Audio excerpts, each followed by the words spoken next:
Rakesh office से घर पहुंचा। घंटी बजाई तो विनीता ने दरवाज़ा खोल दिया। विनीता पर नज़र पड़ते ही राकेश का मन खिन्नता से भर गया। उसने एक उड़ती सी नज़र विनीता पर डाली और सीधे बेडरूम में चला गया। कपड़े बदल कर वह बाथरूम में फ्रेश होकर निकला तो विनीता कमरे में आ गई। चलो चाय नाश्ता रख दिया है, विनीता कोमल स्वर में बोली। राकेश और भी चिढ़ गया। चप्पलें घसीटता हुआ डाइनिंग टेबल की तरफ बढ़ गया। तब तक बच्चे भी आ गए। सब खाते पीते बातें करने लगे।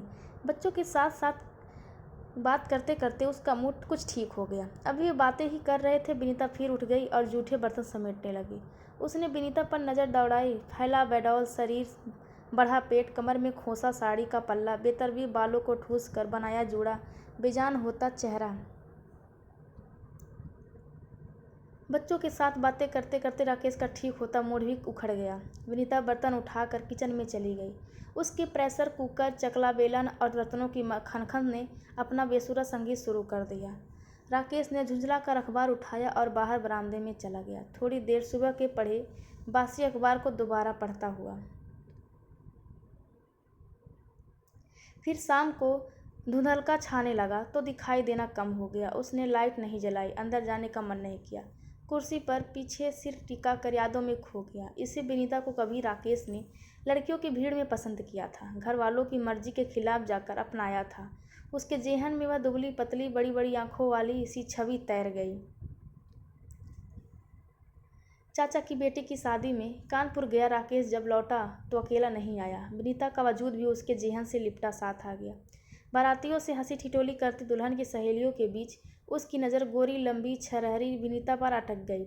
विनीता की लंबी बेड़ी दिल से लिपट गई। विनीता के गुलाबी गाल, बड़ी बड़ी आंखों की झील सी गहराई की चमक भुलाए न भूली। जब भी आंखें बंद करता, हंसती मुस्कुराती विनीता उसकी आंखों में उतर जाती। राकेश इंजीनियर था, बहुत अच्छी नौकरी में था। उसके पिता रिटायर्ड आर्मी ऑफिसर थे। बहुत अच्छे अच्छे घरों से शादी के प्रस्ताव उसके पिता के पास उसके लिए आए हुए थे। उन सब पर घर में सलाह मशवरा चल रहा था। वह खुद भी बहुत खूबसूरत था। इंजीनियरिंग कॉलेज में कई लड़कियां उस पर जान छिड़कती थी, पर वह किसी की गिरफ्त में नहीं आया। निशा ने तो उसकी बहुत अच्छी दोस्त थी। वह उसे केवल दोस्त मानता था। निशा ने उसे कई तरह से जताया कि वह उसे शादी करना चाहती है, पर साधारण शकल सूरत की निशा उसे शादी के लिए पसंद नहीं आई। मगर विनीता अपना जादू चला चुकी थी। घर में आए सारे विवाह प्रस्तावों को नकार कर जब उसने माँ के सामने अपनी बात रखी तो माँ ने चाचा को फ़ोन करके सारी बात बताई। फिर उन्होंने विनीता के बारे में सब कुछ पता लगाया। विनीता बीए पास एक सामान्य घर की लड़की थी, दूसरी जात की भी थी। माता पिता ने राकेश को बहुत समझाया कि सुंदरता ही सब कुछ नहीं होता।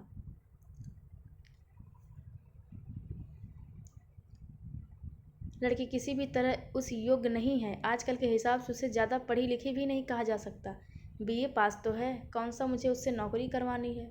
राकेश बोला, बात नौकरी की नहीं है बेटा, घर का रहन सहन, स्कूलिंग, ये सब भी मायने रखते हैं। इन सब का बातों का असर इंसान के विचारों पर पड़ता है। आज समय बहुत बदल गया है। कुछ समय बाद तुम्हें खुद यह बात महसूस होने लगेगा। बीए तो हमारी कामवाली की बेटी भी कर रही है, तो क्या तू उससे शादी कर सकता है। पिता का ऐसा कहना राकेश को खल गया। काम करने वाली की बेटी की तुलना विनीता से करने से कम उसका दिल टूट गया। फिर चिढ़कर बोला, बाकी बातें तो सीखने की है, सिखाई जा सकती है, पर जो चीज़ कुदरत देती है वह पैदा नहीं की जा सकती। मेरे साथ रहेगी तो सब सीख जाएगी। अपनी दलीलों से राकेश ने माता पिता को चुप करा दिया था। आखिर माता पिता मान गए। विनीता उसके जीवन में क्या आई, वह उसके रूप सौंदर्य व भोली भाली बातों में पूरी तरह डूब गया। विनीता जितनी सुंदर थी, उसका स्वभाव भी उतना ही अच्छा था। सास ससुर ने उसे खुले मन से स्वीकार कर लिया। वे उसे बहुत प्यार करते थे। प्यार तो राकेश भी उससे दीवानों की तरह करता था। ऑफिस से छूटते ही सीधा घर की दौड़ लगाता, लेकिन घर आकर देखता विनीता किचन में उलझी हुई, कभी ससुर जी के लिए सूप बना रही हो, कभी सास के लिए घुटनों का तेल गर्म कर रही हो, कभी गर्म पानी की थैली भर रही हो, कभी सब्जी काट रही होती, तो कभी उसके लिए बढ़िया नाश्ता बनाने में मसरूफ़ होती। छोड़ो ना विनीता, मुझे ये सब नहीं चाहिए।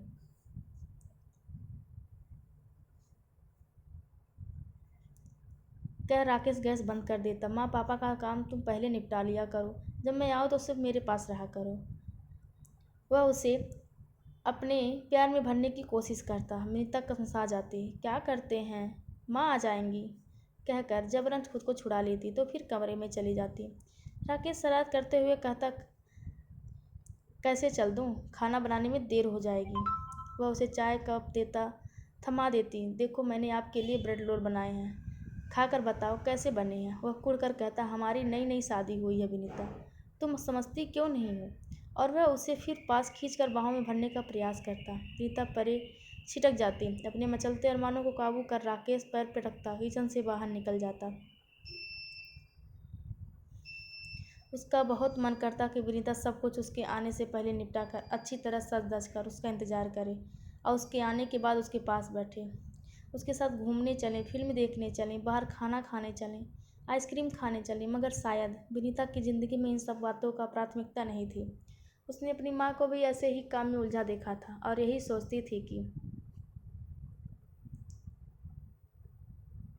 काम करने से ही सब कुछ होते हैं। यहाँ तक कि पति भी खुश इसीलिए होते हैं। पति पत्नी के बीच इसके अलावा दूसरी बातें भी हैं जो इससे भी ज़रूरी हैं। पति पत्नी के रिश्ते के लिए यह वह नहीं समझती थी। यहाँ तक कि अखबार पढ़ना, टीवी पर खबरें सुनना, इन सब बातों से उसका कोई मतलब नहीं रहता था। उसके लिए घर और काम, सास ससुर की सेवा, पति की देखभाल, बस यही सब कुछ था। राकेश का मन करता उसकी नई निवेली बीवी उससे कभी रूठे और वह उसे मनाए, या उससे नाराज़ होने पर वह उसे मनाए, मीठी छेड़छाड़ करे। पर धीरे धीरे उसे लगने लगा इस माटी की खूबसूरत गुड़िया से ऐसी बातों की उम्मीद करना बेकार है। समय बीतता रहा, उनके 2 बच्चे भी हो गए। अब तो विनीता और भी ज़्यादा व्यस्त हो गई, उसके पास पल भर की फुर्सत नहीं रहती थी।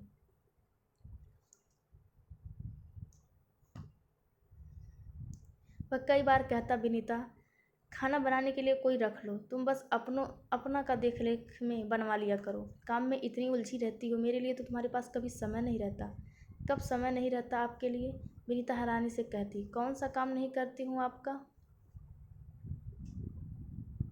विनीता, काम ही तो कुछ सब कुछ नहीं होता, तुम समझती क्यों नहीं। हमारी यह उम्र लौट कर नहीं आएगी। बहुत सी ज़रूरतें हैं तन मन की, इन्हें तुम समझना नहीं चाहते। बिस्तर पर एक मशीन की तरह ज़रूरत पूरी करके सो जाना तो सब कुछ नहीं, इसके अलावा भी बहुत कुछ जीवन है। मीता राकेश की सारी ज़रूरतों को समझती पर उसके मन को ना समझ पाती।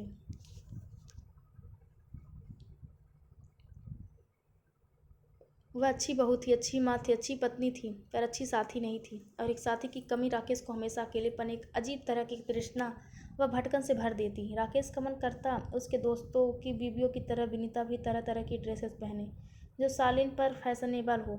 कम से कम चूड़ीदार सूट, अनारकली सूट, ये तो वह पहन ही सकती थी। यही सोचकर वह एक दिन उसे एक किसी तरह पटाकर बाजार ले गया। लेकिन विनीता कोई भी ड्रेस, यहाँ तक कि सूट खरीदने को भी तैयार नहीं हुई।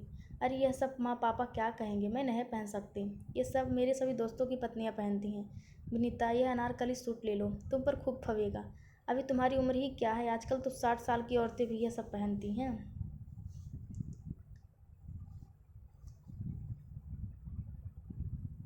जो पहनते हैं उन्हें पहनने दो, मैं नहीं पहन सकती। उनके सास ससुर उनके साथ नहीं रहते होंगे, माँ पापा क्या कहेंगे। विनीता, मैं जानता हूँ अपने मम्मी पापा को, ये पुराने विचारों के नहीं हैं। मैंने हर तरह का माहौल देखा है। वे आर्मी अफसर की पत्नी हैं, वे तुम्हें सब पहनने देखकर खुश ही होंगे। मगर विनीता ने राकेश का प्रस्ताव सिर से नकार दिया। जब विनीता अनारकली सूट जैसी शालीन ड्रेस पहनने को तैयार नहीं हुई तो जींस टॉप क्या पहनेगी। पापा सही कहते थे, घर का रहन सहन, स्कूलिंग, शिक्षा दीक्षा, इन सब का असर इंसान की पर्सनैलिटी और विचारों पर पड़ता है। पत्नी को तरह तरह से सजाने संवारने का राकेश का शौक धीरे धीरे दम तोड़ गया।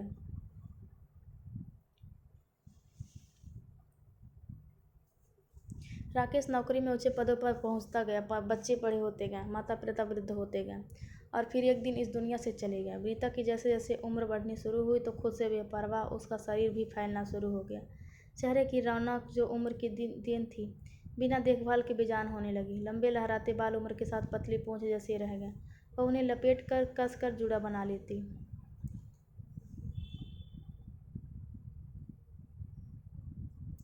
जो उसके मोटे चेहरे को और भी अनाकर्षक बना देता। राकेश कहता, विनीता, मैं तुम में 20-22 साल की लड़की नहीं ढूंढता, पर चाहता हूँ कि तुम अपनी उम्र के अनुसार तो खुद को संवार कर रखा करो।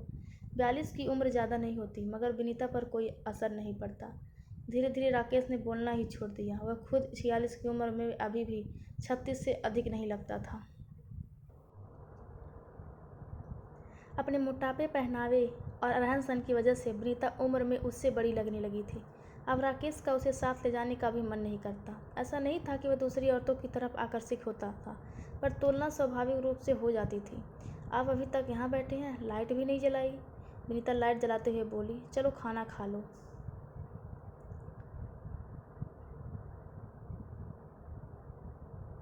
खाना खाकर राकेश सो गया। आज पुरानी बातें याद करके उसके मन की खिन्नता और बढ़ गई थी। विनीता के प्रति जो अजीब सा नफरत का भाव उसके मन में भर गया था, वह और भी बढ़ गया। दूसरे दिन राकेश ऑफिस पहुंचा। उससे एक कुलीग का तबादला हुआ था। उसकी जगह कोई महिला आज ज्वाइन करने वाली थी। राकेश अपने कैबिन में पहुंचा तो चपरासी ने आकर उसे सलाम किया।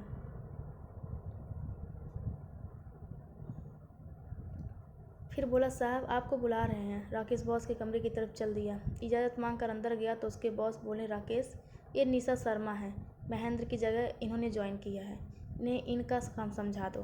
राकेश ने पलट कर देखा तो खुशी से बोला, अरे निशा तुम? राकेश, तुम यहाँ? निशा सीट से उठ खड़ी हुई। आप दोनों एक दूसरे को जानते हैं? जी, हम दोनों ने साथ में ही इंजीनियरिंग की थी। फिर तो और भी अच्छा है। निशा, राकेश की आप मदद कर देंगे? जी सर, कहकर दोनों बॉस के कमरे से बाहर गए। निशा को उसका काम समझाकर लंच ब्रेक में मिलने की बात कहकर राकेश अपने लैपटॉप में उलझ गया। लंच ब्रेक में निशा उसके कैबिन में आ गई। लंच ब्रेक हो गया, अभी भी लैपटॉप में नज़रें गड़ाए बैठे हो? और निशा, वह गर्दन उठाकर बोला। फिर घड़ी देखी, पता ही नहीं चला। चलो कैंटीन चलते हैं। क्यों, तुम्हारी पत्नी ने जो लंच दिया है उसे नहीं खिलाओगे? वही खाना है तो उसे खा लो, कहकर राकेश टिफिन खोलने लगा। खाने की खुशबू चारों तरफ बिखर गई। दोनों खाते खाते पुरानी बातों, पुरानी यादों में खो गए। राकेश देख रहा था, निशा में उम्र के साथ एक साथ और भी आत्मविश्वास आ गया था। साधारण सुंदर होते हुए भी उसने अपने व्यक्तित्व को ऐसा निखारा था कि अपनी उम्र से 10 साल कम की दिखाई दे रही थी। राकेश छेड़ते हुए बोला, क्या बात है, तुम्हारे पति तुम्हारा बहुत ख्याल रखते हैं? उम्र को 7 तालों में बंद कर रखा है। हाँ, वह हंसते हुए बोली, जब उम्र थी तब तुमने देखा नहीं, अब ध्यान दे रहे हो? ओह निशा, तुम भी कहाँ की बात ले बैठी। ये सब संयोग की बातें हैं। उसका कटाक्ष समझकर राकेश बोला, अच्छा छोड़ो इन बातों को, मुझे घर कब बुला रहे हो? तुम्हारी पत्नी से मिलने का बहुत मन है। मैं भी तो देखूं वह कैसी है, जिसके लिए तुमने कॉलेज में कई लड़कियों के दिल तोड़े थे। राकेश चुप हो गया। थोड़ी देर अपने अपने कारणों से दोनों चुप रहे। फिर निशा ही चुप्पी तोड़ते हुए बोली, लगता है घर नहीं बुलाना चाहते। नहीं, ऐसी बात नहीं है। जिस दिन भी फुर्सत हो फ़ोन कर देना, उस दिन का डिनर घर पर साथ करेंगे। ठीक है। फिर अगले काफ़ी दिनों तक निशा बहुत बिजी रही। नया नया काम संभाला था। जब फुर्सत मिली तो एक रविवार को फ़ोन कर दिया, आज शाम को आ रही हूँ तुम्हारे घर। कहीं जा रहे तो नहीं रहे हो ना? नहीं नहीं, तुम आ जाओ, डिनर साथ करेंगे। शाम को निशा पहुँच गई।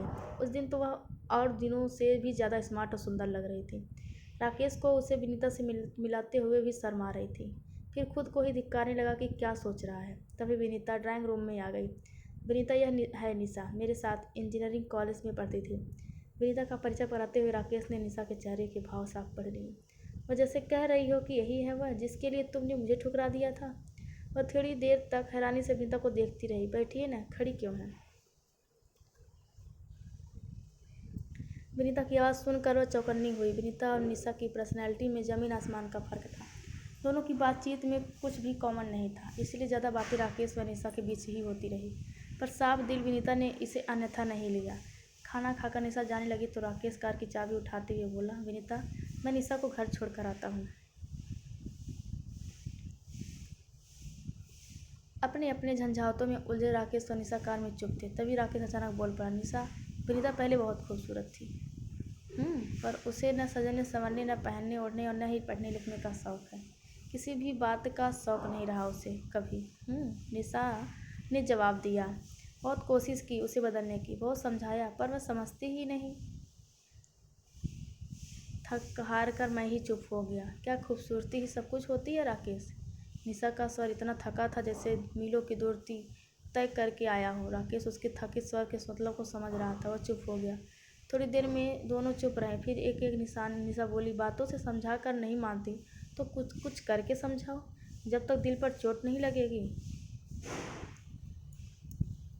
तब तक नहीं समझेंगी।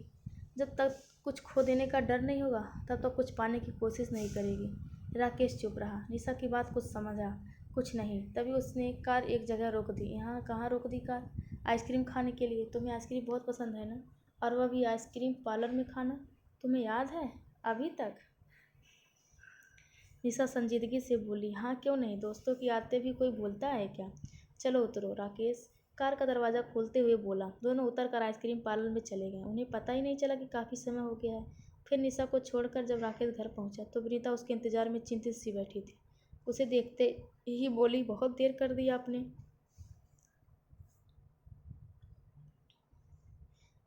मोबाइल भी आप घर भूल गए थे? हाँ देर हो गई, दरअसल आइसक्रीम खाने रुक गए थे। निशा को आइसक्रीम बहुत पसंद है। आइसक्रीम तो हमेशा घर पर ही रहती है, घर पर ही खिला देते हैं। नीता का स्वर हमेशा से कुछ अलग झुझलाया हुआ था। राकेश ने चौंक कर विनीता के चेहरे पर नज़र डाली। उसके स्वभाव के विपरीत हल्की सी इस तरह की छाया नजर आई। बोला, उसे आइसक्रीम पार्लर में ही खाना पसंद है। फिर बातचीत में ही देर हो गई और फिर कपड़े बदलने लगा। विनीता थोड़ी देर खड़ी रही, फिर बिस्तर पर लेट गई। कपड़े बदल कर राकेश भी बिस्तर पर लेट गया। नींद उसे भी नहीं आ रही थी, पर उसे आश्चर्य हुआ कि हमेशा लेटते ही घोड़े बेचकर सो जाने वाली विनीता आधी रात तक करवटें बदलती रही। राकेश को निशा की बात याद आ गई कि जब तक दिल पर चोट नहीं लगेगी,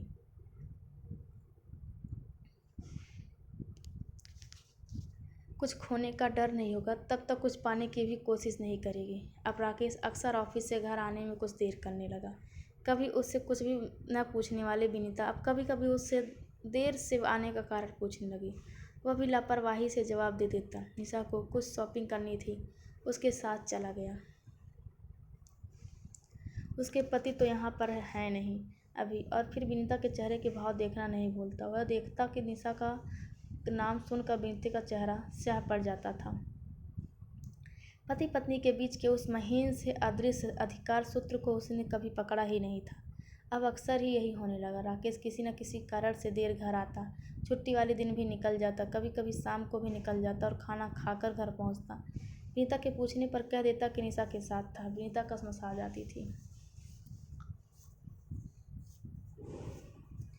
कुछ कह नहीं पाती, खुद की तुलना निशा से करने लगती। कब कहाँ किस मोड़ पर छोड़ दिया उसने पति का साथ। वह आगे निकल गया और वह नहीं वहीं खड़ी रह गई। वापस आकर राकेश मुंह फेर कर सो जाता और वह तकिए में मुंह लगाए आंसू बहाती रहती। ऐसा तो कभी नहीं हुआ उसके साथ। उसने इस नज़र से कभी सोचा ही नहीं राकेश के लिए। राकेश को खो देने का डर कभी पैदा ही नहीं हुआ। मन में तो आंसू आने का सवाल हो पैदा नहीं होता। घर, बच्चे, सास ससुर की सेवा, घर का काम और पति की देखभाल, जीवन यहीं तक सीमित कर लिया था उसने। पति के इसके अलावा भी कुछ चाहता है इस तरफ तो उसका कभी ध्यान ही नहीं गया। विनीता छटपटा जाती। दिल करता झंझोड़ कर पूछे राकेश से, क्यों कर रहे हो ऐसा? निशा क्या लगती है तुम्हारी? पर पता नहीं क्यों कारण जैसे उसकी समझ में आ रहा था। निशा के व्यक्तित्व के सामने वह अपने आप को बौना महसूस कर रही थी। एक दिन रविवार को विनीता तैयार होकर घर से निकल गई। निशा खाना बनाने की तैयारी कर रही थी। तभी घंटी बज उठी। निशा ने दरवाज़ा खोला तो विनीता को खड़ा देखकर चौंक गई। पूछा, विनीता तुम यहाँ?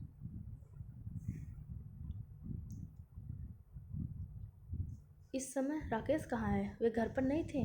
मैं तुमसे मिलने आई हूँ निशा, नीता सहमी हुई सी बोली। विनीता के बोलने के अंदाज पर निशा को उस पर दया सी आ गई। हाँ हाँ विनीता, अंदर आओ ना। वह उसका हाथ पकड़कर खींचती हुई अंदर ले आई। बैठो। विनीता थोड़ी देर चुप रही। कभी उसका चेहरा देखती तो कभी नीचे देखने लगती, जैसे तौल रही हो कि क्या बोले और कैसे बोले।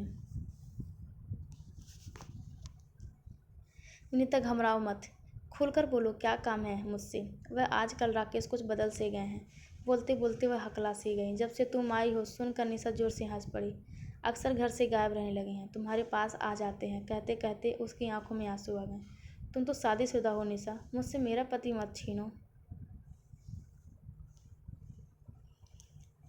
निशा हंसते हंसते चुप हो गई। थोड़ी देर चुप रहकर वो फिर बोली, तुम्हारा पति मैंने नहीं छीना विनीता, तुमने खुद उसे अपने से दूर कर दिया है। मैंने कैसे कर दिया है ये? वे आजकल तुम्हारे साथ रहते हैं, तुम्हारे साथ पिक्चर जाना, तुम्हें शॉपिंग कराना, तुम्हारे साथ घूमना, न बच्चों पर ध्यान देते हैं न घर पर। विनीता, सबसे पहले तो इस बात का विश्वास करो कि जैसा तुम सोच रही हो वैसा कुछ भी नहीं है। हमारे बीच ऐसा कुछ होता तो तुम बहुत पहले ही हो जाता। तब तुम राकेश की ज़िंदगी में न होती। हम दोनों के बीच दोस्ती से अधिक कुछ नहीं। वह कभी कभी मेरी मदद के लिए ज़रूर आता है, पर हमेशा मेरे साथ नहीं होता। फिर कहाँ जाते हैं? अब यह तो राकेश ही जाने कि वह कहाँ जाता है, लेकिन क्यों जाता है यह मैं समझ सकती हूँ। क्यों जाते हैं? विनीता अचंभित सी निशा को देखते हुए बोली। विनीता, शिक्षा का मतलब डिग्री लेना ही नहीं होता, नौकरी करना ही नहीं होता। एक गृहिणी होते हुए तुमने ऐसा कुछ किया जो सिर्फ खुद के लिए किया हो। अब वह ज़माना नहीं रहा विनीता, जब कहते थे कि पति के दिल पर राज करना है तो पेट से रास्ता बनाओ, मतलब कि अच्छा खाना बनाओ। अब सिर्फ खाना बनाना ही काफ़ी अच्छा नहीं होता। अच्छा खाना बनाना आए या ना आए, पर पति के दिल को समझना ज़रूर आना चाहिए। अब एक गृहिणी की प्राथमिकताएं भी बहुत बदल गई हैं। क्यों नहीं? तुमने खुद को बदला समय के साथ। कभी राकेश की बगल में खड़े होकर देखा है खुद को? राकेश एक खूबसूरत, उच्च शिक्षित व सफल पुरुष है, और तुम खुद कहाँ हो? न तुमने अपनी शिक्षा बढ़ाई, न तुमने अपने रख रखाव पर ध्यान दिया, न पहनावे पर, न अपना सामान ज्ञान बढ़ाने पर। तुम्हारा उच्च शिक्षित पति तुम्हारे साथ आखिर बात भी करे तो किस टॉपिक पर? वह समय अब नहीं रहा विनीता, जब उस उच्च शिक्षित पतियों की पत्नियां अनपढ़ भी हुआ करती थीं। निशा थोड़ी देर चुप रहकर फिर बोली, नौकरी करना ही जरूरी नहीं है। एक शिक्षित, स्मार्ट और सामान्य ज्ञान से भरपूर, अंदर बाहर के काम संभालने वाली गृहिणी भी पति के साथ कंधे से कंधा मिलाकर खड़ी होने की ताकत रखती है। पर तुमने किचन से बाहर निकलकर खुद के बारे में कभी सोचा ही नहीं। क्या राकेश का दिल नहीं करता होगा कि उसके दोस्तों के बीवियों की तरह उसकी पत्नी भी स्मार्ट व शिक्षित दिखे? इतना वजन बढ़ा लिया है तुमने। इस बेडौल शरीर को ढोना तुम्हें क्या अच्छा लगता है? तुम अच्छी पत्नी तो बनी, पर विनीता, पर अच्छी साथी न बन सकी अपने पति की। सोचो विनीता, कई लड़कियों को ठुकरा कर राकेश ने तुम्हें पसंद किया था। कहाँ खो गई वह विनीता जिसे वह दीवानों की तरह प्यार करता था? निशा की बातें सुनकर विनीता को याद आने लगा कि ऐसा कुछ राकेश भी कहता था। कई तरह से कई बातें समझाना चाहता था, पर उसने कभी ध्यान ही नहीं दिया। राकेश की बातें कभी समझ में नहीं आई, पर निशा की बातें उसके कहने के अंदाज से समझ आ रही थी। निशा उसे चुप देखकर फिर बोली, विनीता, आज यह बात स्त्रियों पर ही नहीं पुरुषों पर भी समान रूप से लागू होती है। स्मार्ट और शिक्षित स्त्री भी अपने पति में यही सब गुण देखना पसंद करती है। बड़ी उम्र की महिलाएं भी आज अपने प्रति उदासीन नहीं हैं, वे अपने रखरखाव के प्रति सजग हैं। बेडौल पति तो उन्हें भी अच्छा नहीं लगता, फिर पुरुष की तो यह फितरत है। तो मैं अब क्या करूँ निशा? विनीता हताश सी बोली। करना चाहोगी तो सब कुछ आसान हो गई है। पहले तो घर के पास वाला जिम ज्वाइन कर लो, तरह तरह के पकवान बनाना थोड़ा कम करो, रोज़ का अखबार पढ़ो, टीवी पर समाचार सुनो, बाहर के हर कार्य के लिए बेटे और राकेश पर निर्भर मत रहो, खुद करो। इन सब बातों से विश्वास बढ़ता है, और विश्वास बढ़ने से व्यक्तित्व निखरता है, और व्यक्तित्व निखरने से पति पर अधिकार भावना खुद आ जाएगी। निशा की बात सुनकर विनीता खुद में गुम हो गई। फिर खुद से एक वादा सा करते हुए बोली, मुझे माफ़ करना निशा, मैंने तुम्हें गलत समझा। मैं आज ही से तुम्हारी बात पर अमल करूंगी। बस एक बात की उम्मीद कर सकती हूँ तुमसे। हाँ क्यों नहीं, तुम्हारी मेरी यह मुलाकात राकेश को कभी पता न चले, कभी पता नहीं चलेगी। मुझ पर विश्वास करो, मैं कभी नहीं चाहूँगी कि किसी भी कारण से तुम दोनों के बीच दूरी आए। हमारी यह मुलाकात मेरे सीने में दफन हो गई। तुम बेफिक्र होकर घर जाओ। वृंदा घर आ गई। घर लौटते ही हुए जिम में बात करती आई। 4 महीने का पैकेज था। जिम चलाने वाले ने शर्तियाँ 15 किलोग्राम वजन घटाने का वादा किया था। उसे एक डाइट चार्ज भी दिया कि उसे सख्ती से इसका पालन करना होगा। राकेश से बिना कुछ बोले विनीता अपने अभियान से जुट गई। सच है, कोई कितना भी बदलना चाहे किसी को तब तक नहीं बदल सकता जब तक कोई खुद न बदलना चाहे। अब विनीता का नियम बन गया था रोज़ अखबार पढ़ना और टीवी पर समाचार सुनना। उसने अखबार वाले से कई पत्र पत्रिकाएं भी लगा ली थीं। घर की साफ सफाई और पकवान बनाने की कुछ कम हो गए थे, पर किसी के जीवन पर इसका कोई खास नहीं असर पड़ा। अलबत्ता विनीता की ज़िंदगी बदलने लगी थी। अब वह अक्सर किसी न किसी काम से घर से निकल जाती। इससे खुद को तरोताज़ा महसूस करती। बाहर के काम खुद करने से उसे संतुष्टि महसूस होती, जिससे उसमें आत्मविश्वास आना शुरू हो गया था। राकेश उसमें धीरे धीरे आने वाले परिवर्तन को देख रहा था, पर सोच रहा था कि थोड़े दिन की बात है, जो उसकी बेरुखी की वजह से शायद विनीता में आ गया हो। थोड़े दिनों में अपने फिर पुराने ढर्रे पर आ जाएगी। लेकिन विनीता अपनी उसी दिनचर्या का काम कर रही है। 4-5 महीने होते होते विनीता का वजन 15 किलोग्राम कम हो गया। बदन के उतार चढ़ाव, ग्राम की प्रखरता फिर अपनी मौजूदगी का एहसास कराने लगी। चेहरे की चर्बी घटकर आकाशाव आने से चेहरा कांतिमय हो गया। बड़ी बड़ी झील की आंखें, जो चर्बी बढ़ने से छोटी हो गई थी, फिर से अपनी गहराई नापने लगी। राकेश देखता कि अक्सर वह खाली समय में पत्रिकाएं पढ़ते हुए मिलती या फिर बच्चों से कंप्यूटर सीखने का प्रयास करती।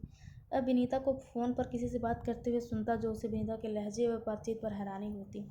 उसकी बातचीत का अंदाज तब तक बदल चुका था। एक दिन उसने पार्लर जाकर अपने पूछ जैसे बाल भी कटवा दिए। कंधों तक लहराते बालों में जब उसने शीशे में अपना चेहरा देखा तो खुद को ही नहीं पहचान पाई। उसने कटे बालों को रबड़ बैंड से बांधा और घर आ गई। दूसरे दिन उन्हें सपरिवार मामा जी के घर जाना था। बच्चे तैयार होकर बाहर निकल गए।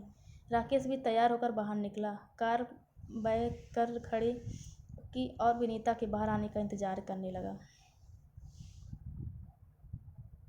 थोड़ी देर इंतजार करने के बाद विनीता को देर करते देख वह उसे बुलाने अंदर चला गया। कहाँ हो विनीता, कितनी देर लगा रही हो, जल्दी करो, देर हो रही है, कहता हुआ बेडरूम में चला गया। उसने देखा चूड़ीदार सूट पहने एक सुंदर व स्मार्ट सी युवती अपने कंधों तक लहराते बालों पर कंघी फेर रही है। विनीता आवाज़ सुनकर विनीता ने पलट कर देखा। विनीता, यह तुम हो?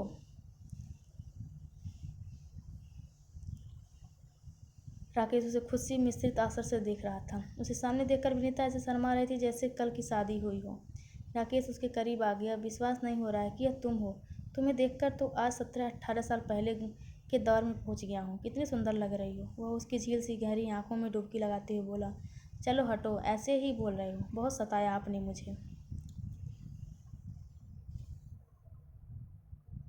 सच कह रहा हूँ विनीता, प्यार तो मैं तुम्हें हमेशा ही करता था, पर पति पत्नी को एक दूसरे को प्यार करने के लिए प्यार के माध्यम कभी कम नहीं होने देने चाहिए। वह उसे बाहों में भरते हुए बोला। आज तो दिल बहकने को कर रहा है, मुझे माफ़ कर दो राकेश, मैंने आपकी बातें समझने में बहुत देर कर दी। कोई बात नहीं, आखिर समझ तो गई, पर अब मेरा नाना जी के घर जाने का मूड नहीं है, बच्चों को भेज देते हैं। राकेश शरारत उसके कान के पास मुँह लाकर बोला। ठीक है। राकेश की बात समझ खिलखिलाते हुए विनीता ने अपनी बाहें राकेश के गले में डाल दी। धन्यवाद आप सबका।